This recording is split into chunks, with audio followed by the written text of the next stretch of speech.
Hello friends, आज के इस लेक्चर में हम लोग जानेंगे motion and law of motion यानी गति और गति के नियम। इसके पिछले लेक्चर में हम लोगों ने फिजिकल वर्ल्ड और मेजरमेंट के बारे में जाना। ठीक है, तो आज का हम लोग का टॉपिक है मोशन क्या होता है और लॉ ऑफ मोशन यानी कि गति के नियम क्या हैं। तो इसे स्टार्ट करने से पहले आप मेरे चैनल कॉम्पिटिटिव गुल्लक को लाइक करें, सब्सक्राइब करें और शेयर करें ताकि कोई भी नोटिफिकेशन आप तक सबसे पहले पहुंच सके। तो चलिए स्टार्ट करते हैं। तो मोशन पढ़ने के लिए सबसे पहले हमें यानी गति को जानने से पहले हम लोग को सबसे पहले विराम जानना पड़ेगा यानी रेस्ट। यानी कोई वस्तु रेस्ट में कैसे रहती है यानी कि विराम में कैसे रहती है। तो कहा जाता है कि जब कोई वस्तु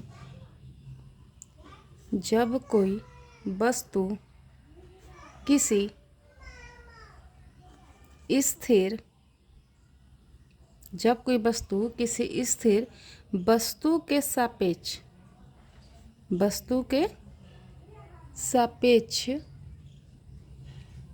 ठीक है समय के साथ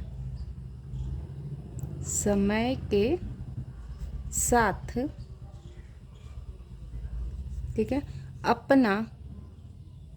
समय के साथ अपना स्थान नहीं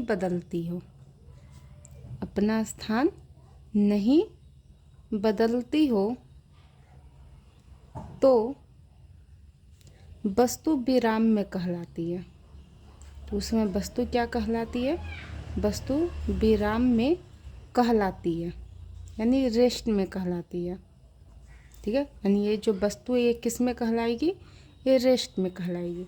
ठीक है, यानी यहाँ पे ये कहा गया कि जब कोई वस्तु किसी स्थिर वस्तु के सापेक्ष समय के साथ अपना स्थान नहीं बदले, ठीक है, तो वस्तु विराम में कहलाती है।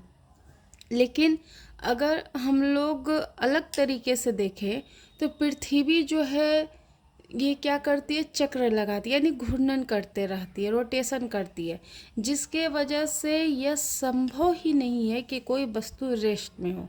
ठीक है, कोई वस्तु विराम में हो। इसीलिए मोशन को पढ़ने के लिए हम वस्तु के सापेक्ष क्या करते हैं? किसी भी वस्तु को रखते हैं। ठीक है, और उसी से यह बताते हैं कि वस्तु रेस्ट में है या मोशन में है।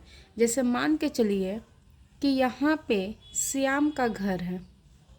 ये क्या है? श्याम का घर है। ठीक है, यहाँ पे कोई वस्तु है, यहाँ पे एम नामक कोई क्या है? वस्तु है। ठीक है, तो यहाँ पे आप देख सकते हैं कि अगर हम लोग पहले सेकंड में देखते हैं तो यह जो वस्तु है यानी एम वो श्याम के घर के सापेक्ष ही क्या था? खड़ा था। ठीक है, दूसरे सेकंड में देखते हैं तो वस्तु वहीं पे था, टस से मस नहीं हुआ। तीसरे सेकंड में देखें तो वस्तु वहीं पे था। ठीक है, चौथे सेकंड में देखें तो वस्तु क्या थी? वहीं पे थी। तो ऐसे स्थिति में हम लोग कहते हैं कि वस्तु क्या है? विराम अवस्था में है। कोई दिक्कत? ठीक है, चलिए इसके आगे अब आता है जब विराम है तो इसी का अपोजिट हम लोग क्या पढ़ते हैं? गति। क्या हो गया? गति, जिसे मोशन कहते हैं। गति को क्या कहेंगे? मोशन। ठीक है, तो इसमें इसके अपोजिट ले लेंगे यानी कि कहेंगे कि जब कोई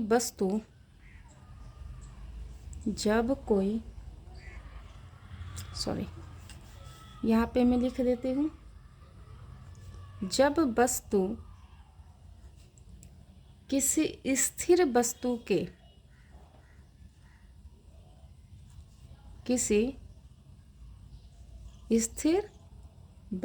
के सापेक्ष समय के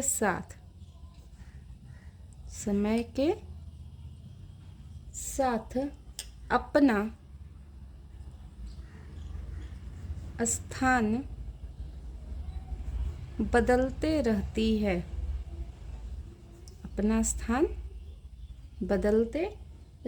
है, तो वस्तु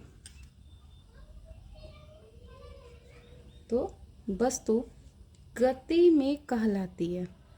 तो वस्तु क्या कहलाएगी? गति में कहलाएगी। ठीक है, यानी यहाँ पे यह कहा गया कि जब कोई वस्तु किसी स्थिर वस्तु के सापेक्ष समय के साथ अपना क्या करे, स्थान बदलते रहें, तो उसे क्या कहेंगे कि वस्तु गति में है। जैसे एग्जाम्पल में ले लीजिए, यह क्या है? श्याम का घर। श्याम का घर, यहाँ पे कोई वस्तु है एम नामक। ठीक है, तो जब हम लोग पहले सेकंड में देखते हैं तो वस्तु यहीं पे था। ठीक है, जब हम लोग दूसरे सेकंड में देखते हैं तो यह वस्तु यहाँ से थोड़ा यहाँ मूव हो गया, यानी कि खिसक गया। तो यहाँ पे आप देख सकते हैं कि वस्तु अपना क्या की स्थान बदली है, यानी चेंज की है। तीसरे सेकंड में देखें तो फिर वस्तु यहाँ पे आ गया। ठीक है, तो श्याम के घर से वस्तु यहाँ पे आ गई, यानी कि वस्तु अपना स्थान क्या कर रही है? समय के साथ अपना वस्तु स्थान बदलते जा रही है। चौथे सेकंड में देखें तो वस्तु क्या आ गया? यहाँ पे आ गया। तो इस तरीके से आप देख सकते हैं कि यहाँ पे वस्तु जो है स्थिर वस्तु के सापेक्ष समय के साथ अपना स्थान बदलते जा रही है, इसलिए इसे क्या कहेंगे कि वस्तु गति है। ठीक है, यानी वस्तु में क्या है? गति में है, यानी कि वस्तु गति में है, वस्तु मोशन कर रही है। ठीक है, तो इसीलिए कहेंगे कि वस्तु गति में कहलाती है। कोई दिक्कत नहीं ना। चलिए आगे बढ़ते हैं। इसके बाद एक नया वर्ड आता है मैकेनिज्म। क्या आता है? मैकेनिज्म। ठीक है, मैकेनिज्म। तो मैकेनिज्म कहने का मतलब होता है यांत्रिकी। मैकेनिक कहने का मतलब क्या होता है? यांत्रिकी। यांत्रिकी कहने का मतलब होता है गति का अध्ययन करना। गति का अध्ययन करना। ठीक है, यानी कि विज्ञान की वह शाखा जिसमें गति का अध्ययन किया जाता है उसे क्या कहते हैं? यांत्रिकी कहते हैं। अब यह जो यांत्रिकी है यह टोटल 3 भाग में बटा हुआ है। कितने भाग में? 3 भाग में बटा हुआ है। पहला स्टैटिक्स। क्या है पहला? स्टैटिक्स। सेकंड में हो जाएगा काइनेमेटिक्स। ठीक है, और थर्ड में आपका हो जाएगा डायनेमिक। ठीक है, DYNAMICS, डायनेमिक्स। स्टैटिक्स जो होते हैं तो इसमें हम लोग विराम की वस्तु का अध्ययन करते हैं। विराम की वस्तु का अध्ययन करते हैं। ठीक है, काइनेमेटिक्स में हम लोग गतिशील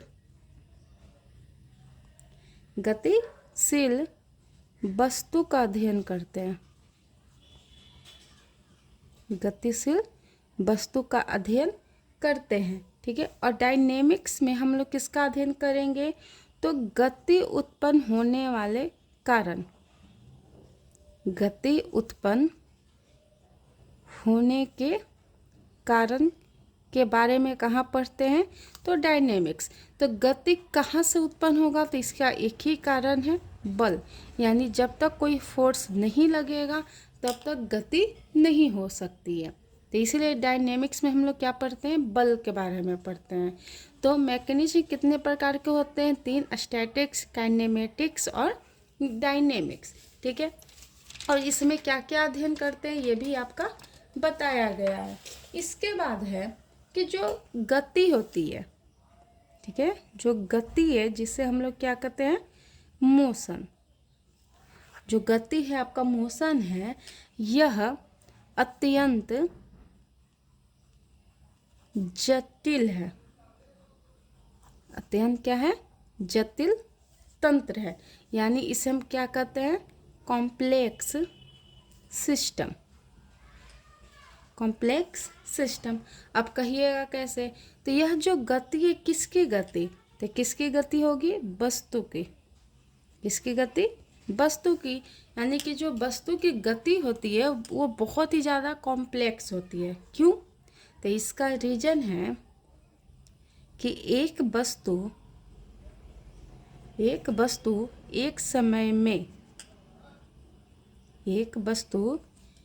समय में भिन्न भिन्न यानी अलग अलग दिशाओं में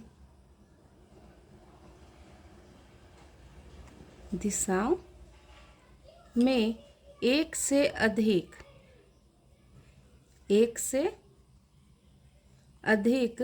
प्रकार की गति कर सकता है। क्या कर सकता है? गति कर सकता है। तो यहाँ पे आप खुद सोचिए कि एक जो वस्तु है एक ही समय में अलग अलग दिशाओं में एक से अधिक प्रकार की गति कर सकता है, तो क्या ये एक कॉम्प्लेक्स सिस्टम हुई कि नहीं हुई? ठीक है, जैसे कि मान के चलिए बस, ठीक है, तो बस जो है ये सीधी चल रही है, ठीक है, कहीं पे कोई मोड़ आ गया इस तरीके से, ठीक है, तो ये जो 30 डिग्री का एंगल बन रहा है, तो ये भी बताइए, एक तो यह ऊपर की ओर भी इसका डायरेक्शन लग रहा है ना, और साथ में नीचे की ओर भी लग रहा है, ठीक है, तो यहाँ पे ये सीधा भी जा रहा है, ऊपर भी जा रहा है, नीचे भी जा रहा है, दाईं भी जा रहा है, बाईं भी जा रहा है, ठीक है, तो यह एक जो वस्तु है एक समय में अलग अलग दिशाओं में एक से अधिक प्रकार की क्या कर सकता है? गति कर सकता है, ठीक है।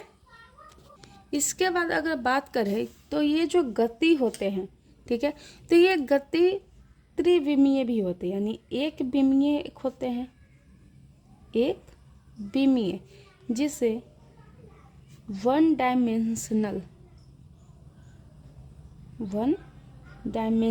कहा करते हैं, ठीक है। दूसरा होता है द्विविमीय,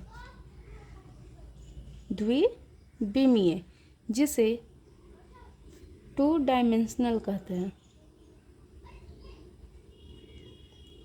2 डायमेंशनल। एक होता है त्रिविमीय, जिसे 3 डायमेंशनल कहते हैं।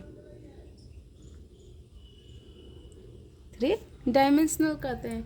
तो जो एक विमीय होते हैं तो इसे हम लोग अलजेब्रा में पढ़ते हैं। कहाँ पढ़ते हैं? अलजेब्रा, यानी कि मैथ के जो अलजेब्रा चैप्टर होते हैं वहाँ पे एक विमीय यानी 1 डायमेंशनल का अध्ययन हम लोग करते हैं। जो 2 डायमेंशनल होता है इसे त्रिकोणमिति में पढ़ते हैं। इसे कहाँ पढ़ते हैं? त्रिकोणमिति में पढ़ते हैं, ठीक है। और जो 3 डायमेंशनल होता है इसे हम लोग कैलकुलस में पढ़ते हैं। इसे कहाँ पढ़ते हैं हम लोग? कैलकुलस में पढ़ते हैं। तो यहाँ पे हम लोग एक विमीय और द्विविमीय को जानने का ज़्यादा प्रयास करेंगे, कैलकुलस को उतना प्रयास नहीं करेंगे, क्योंकि कैलकुलस बहुत सारे लोग को मतलब भूल जाते हैं, पढ़े हुए रहते हैं फिर भी। और यहाँ पे इम्पॉर्टेंट हम लोग का अलजेब्रा और ये त्रिकोणमिति यही दोनों हैं, ठीक है। इसके बाद अगला टॉपिक है हम लोग का types of motion. Types of motion, गति के प्रकार, ठीक है। टाइप्स ऑफ मोशन यानी गति के प्रकार, ठीक है। तो सबसे पहला टाइप है लीनियर, ठीक है, लीनियर मोशन, जिसे रैखिक गति कहते हैं। जिसे क्या कहते हैं? रैखिक गति कहते हैं। तो इसमें कहा गया कि जब कोई वस्तु सीधी रेखा या फिर टेढ़ी मेढ़ी रेखा में गमन करे, ठीक है, जब कोई वस्तु सीधी रेखा या टेढ़ी मेढ़ी रेखा में गति करे उसे रैखिक गति कहते हैं। फिर से मैं बोल देती हूँ, जब कोई वस्तु सीधी रेखा या फिर टेढ़ी मेढ़ी रेखा में गति करे उसे रैखिक गति कहते हैं। जैसे सड़क पे वाहन की गति हो गया, ठीक है, तो सीधी भी और टेढ़ी मेढ़ी भी है, ठीक है। तो इस तरीके की गति को क्या कहते हैं? रैखिक गति कहते हैं, ठीक है। सेकंड में अगर बात करें तो सर्कुलर मोशन,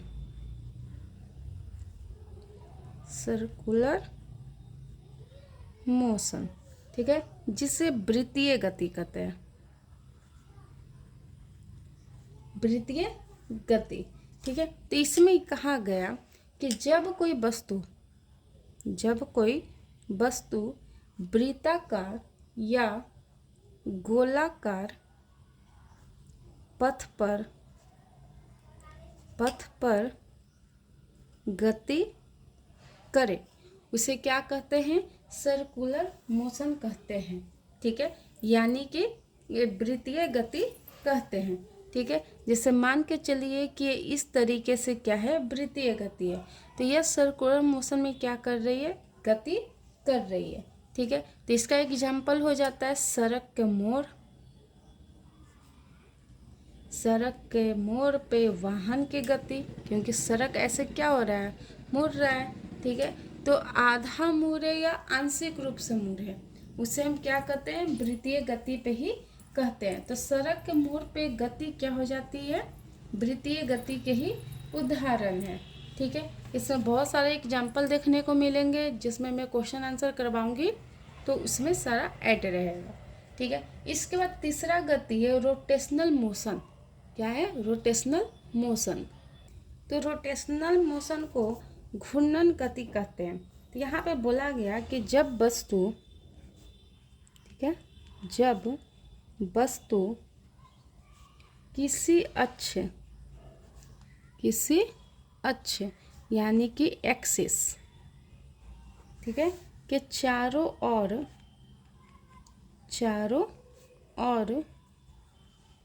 वृत्तीय गति करे तो उस गति को क्या कहते हैं? घूर्णन गति कहते हैं। उस गति को क्या कहेंगे? घूर्णन गति कहेंगे। यानी जब वस्तु किसी अक्ष के चारों ओर वृत्तीय गति करे उसे क्या कहते हैं? घूर्णन गति कहते हैं। यहाँ पे आप ये भी देख सकते हैं कि सारे वृत्तीय गति घूर्णन गति होते हैं। ठीक है, यानी जितने भी वृत्तीय गति हैं सब घूर्णन गति हैं, परंतु सभी घूर्णन गति वृत्तीय गति नहीं होते। ठीक है, इसके बाद अगला है आपका दोलन या कंपन गति। दोलन या कंपन गति। ठीक है, अब घूर्णन गति के एग्जाम्पल क्या हो जाएगा? तो लट्टू, ठीक है, नाचता हुआ लट्टू हो गया। ठीक है, बहुत सारा इसमें भी एग्जाम्पल है। ठीक है, इसके बाद है दोलन या कंपन गति, जिसे ऑक्सीलेटरी या वाइब्रेटरी मोशन कहते हैं। ठीक है, तो यहाँ पे यह बोला गया कि जब कोई वस्तु किसी निश्चित बिंदु के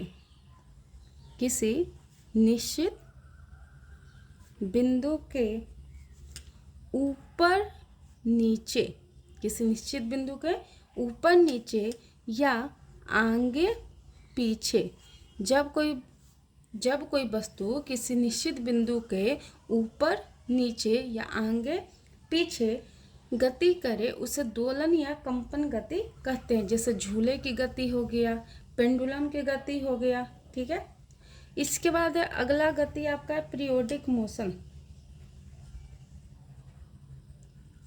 पीरियोडिक मोशन, ठीक है, जिससे आवर्त गति कहते हैं। जिसे क्या कहते हैं? आवर्त गति। यानी इसमें कहा गया कि जब कोई वस्तु किसी निश्चित पथ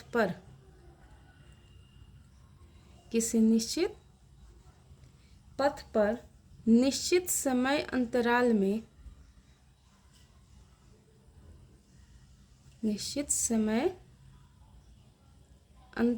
में अपने गति को दोहराती हो